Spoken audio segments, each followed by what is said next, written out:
inna ashadda an-nasi adhaban dallahi yawma al-qiyamati al-musawwiruna. Inna ashadda an-nasi adhaban dallahi yawma al-qiyamati المصورون. أخرجه البخاري ومسلم. نعم أحباب رسول الله، تفسير حديثه كما فتاه عن ابن مسعود رضي الله عنه، kutoka kwa Ibn Mas'ud Allah mridhie, an Rasulillah sallallahu alayhi wasallam, kutoka kwa mjumbe wa Allah, rehema na amani za Allah zimshikie, qala, amesema, inna ashadda an-nasi adhaban inda Allah, hakika ya adhabu kali watakaoipata watu siku ya kiyama mbele zake Allah tabaraka wa taala, yaum al-qiyama, siku ya kiyama, al-musawwiruna, ni wale wenye kupiga picha.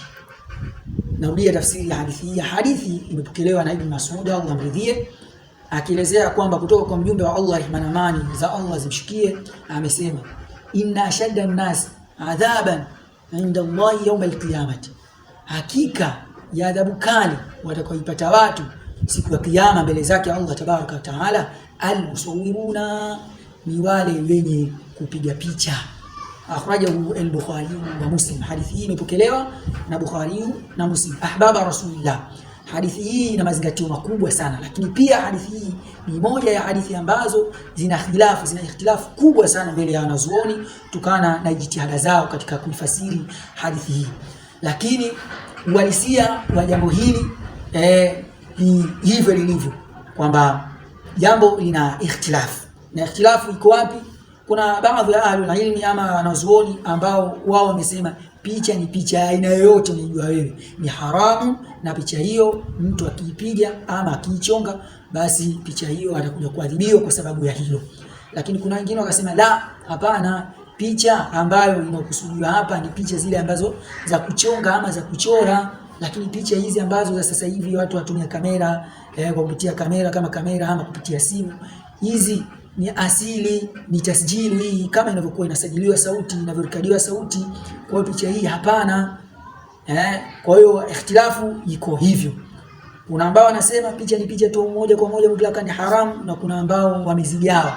Kuna ambao wanasema picha ni za kuchonga ama za kuchora. Kwa hiyo utofauti uko hivyo, ufahamu uko hivyo.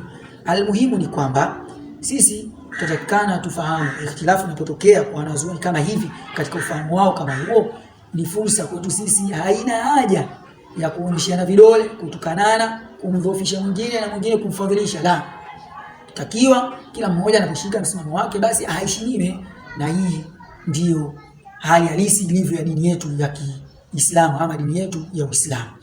Kwa hiyo tutatakana sisi waja wa Allah tuwe na mazingatio tunaposikiliza Qur'ani ama maneno ya mtume kama hivi, tuwe kufanya kazi, na pia huenda katika kufanya kazi kwetu tukapata rehema zake Allah tabaraka wa taala. Na niseme kama ninavyosema siku zote mwisho kabisa kwamba al-kamalu lillah, mkamilifu ni Allah tabaraka wa taala. Nilipokosea, nilipoteleza na madhaifu yangu, chachini yangu, mniradhi na mnisamehe. Wallahu a'lam. Allah yeye ndiye zaidi. Asante, jazakumullahu khaira. Wassalamu alaykum wa rahmatullahi wa barakatuh.